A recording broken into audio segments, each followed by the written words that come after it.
Welcome to another video of the H2H experiment. This time we will talk about the CX theater and why companies pretend to care. We've all seen it. The glossy surveys, the scripted empathy, the carefully designed touchpoints that look like customer care. But scratch beneath the surface and often there's nothing real there. Welcome to the CX theater. It's like security theater at airports. The rituals that make us feel safe without necessarily making us safer. The CX theater is about creating the appearance of customer centricity without the substance. It's the illusion of care, not the reality. And here are some ways to recognize the signs of a CX theater. Endless surveys, zero change. Companies bombard customers with feedback requests but rarely close the loop. Data is collected for dashboards, not for action. Customers notice when they've answered the same question for the 10th time without ever seeing improvement. Scripted empathy. "I'm so sorry you feel that way" sounds polite, but it's hollow when the process never changes. Real empathy requires empowerment, not scripts. True care comes when an employee can say, "Let's fix this together right now," and actually do it. Shiny touchpoints, broken backstage, websites and apps look seamless, but behind the curtain, employees are juggling outdated systems, clunky processes, and impossible KPIs. Customers eventually feel the cracks because backstage chaos always leaks into the front stage. NPS worship. Leaders celebrate the number, not the human stories behind it. The obsession with a single metric reduces CX to theater props. A score that looks good in a board meeting but means nothing to the customer who felt ignored. The fake personalization, "Hello, first name, we value you," is not personalization. When the rest of the journey feels generic, the veneer of care becomes more insulting than engaging. If this is that bad, why do companies fall into this trap? Optics over substance. It's easier to look customer-centric in a glossy ad campaign than to fix deep cultural or structural issues. Short-term wins. A slick initiative shows results faster than a messy process overhaul, but short-term applause creates long-term cynicism, fear of discomfort.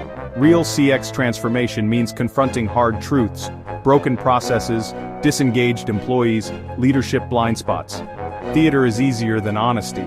KPI addiction.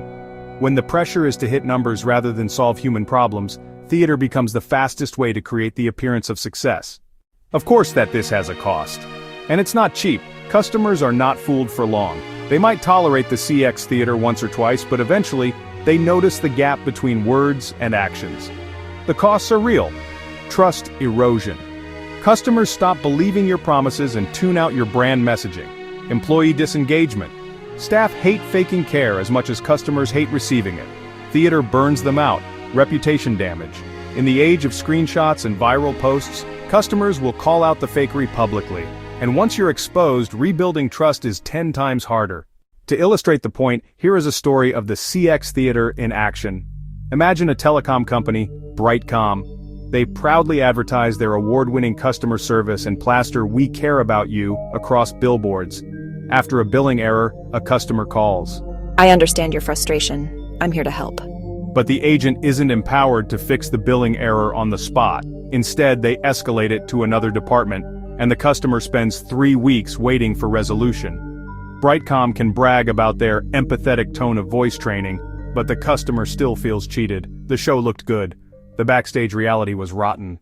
So, how do you dismantle the theater and build the real thing? Close the loop on feedback.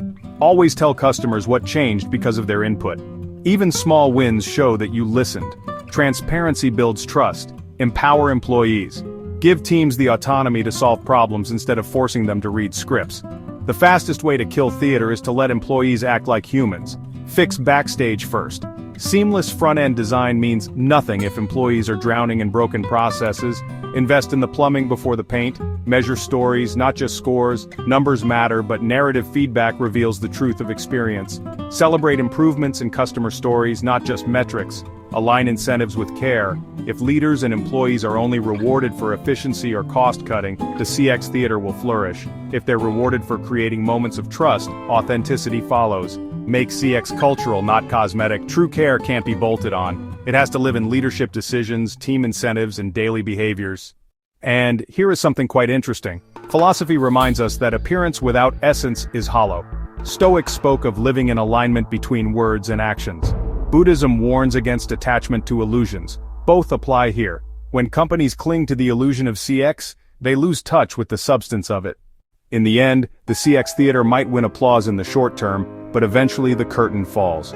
Customers don't want a performance. They want authenticity, consistency, and care that goes beyond scripts. The question for leaders is simple. Are you putting on a show, or are you building a legacy of trust? Tell us in the comments below. If you enjoyed this video, please don't forget to like, subscribe, and share. Also, check out our articles on LinkedIn and podcast on Spotify. Thanks for watching. See you next time.